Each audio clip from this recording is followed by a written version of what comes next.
Hi, I'm Keith Desserich. I'm with The Cure Starts Now. I'm Trent Hummel. I'm a pediatric neuro-oncologist at Cincinnati Children's Hospital and a board member of The Cure Starts Now.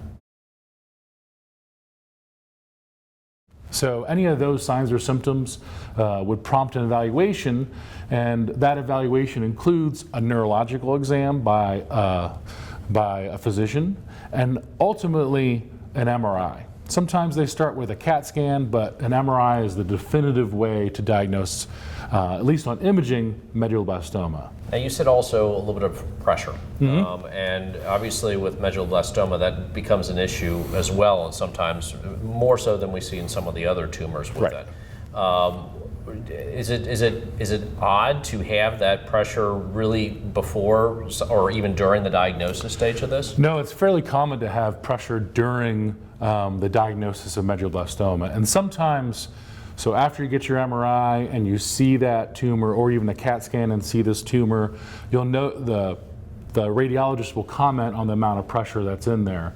And so before going to surgery, which is how you definitively diagnosed this kind of brain tumor, they may have to alleviate that pressure by putting a shunt in or a temporary shunt in to allow the neurosurgeons to go in there and safely remove that tumor. And a lot of people can obviously be scared about that at the Totally. very beginning of it, but it's a fairly common thing. Yes. Now, within medulloblastoma, obviously there are different groups within that, and I don't fully understand each of those groups with it. Can you kind of, from a bird's eye perspective, at least or layman's perspective, talk a little bit about those four groups? Yeah, and before we talk about the groups, we'll talk about there's a staging that we like to talk about, the stage of medulloblastoma. So when you have your MRI and you have that tumor and that tumor is taken out, the pathologist looks at it underneath the microscope. This is during the resection, during the surgery. The pathologist looks at it,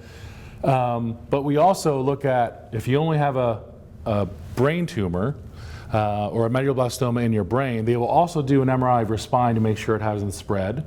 And most often they will also do a lumbar puncture or a spinal tap to test to see if cells are floating, medulloblastoma cells are floating in that spinal fluid.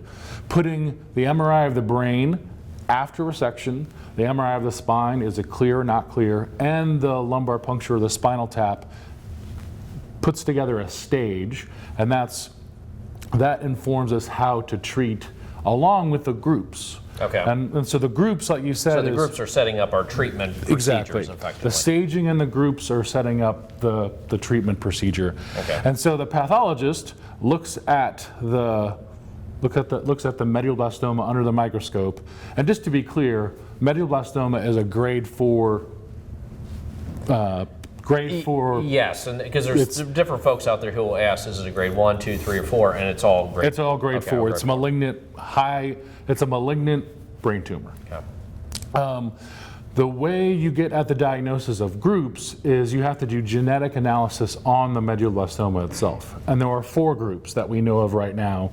There's the Wnt group, WNT. There's the sonic hedgehog. There's group 3. They couldn't come up with a better name. Yeah, exactly. Yeah. A lot of people were playing Sega at the time, I think, and named it Sonic Hedgehog. Well, let's see how creative they are in group 4. Well, that's group 4. All right. So there's group 3, group 4, Sonic Hedgehog, and Wnt. And what those do right now, so we've known about those for a while, but we didn't know really what to do with them. And so we know that different subgroups lead to different prognoses based on past trials. So we know that if, for instance, if you have a Wnt subtype, the prognosis is usually very good. And so trials are coming down the pike right now where they're trying to reduce the amount of radiation or reduce the amount of chemotherapy in that Wnt subtype because it has such a good prognosis. How we deal with the Sonic Hedgehog or the group 3 or group 4 is still to be determined.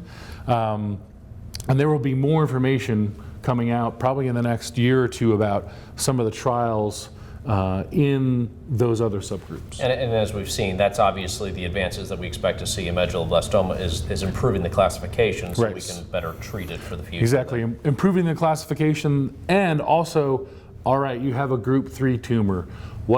do we need to intensify you from a chemotherapy standpoint or radiation standpoint? Those are things that we'll be asking in the coming years. Okay. Well, we're going to talk a little bit about diagnosis in another video as well, or not diagnosis, excuse me, treatment in another video here, and get a little bit more in depth on that. Yeah.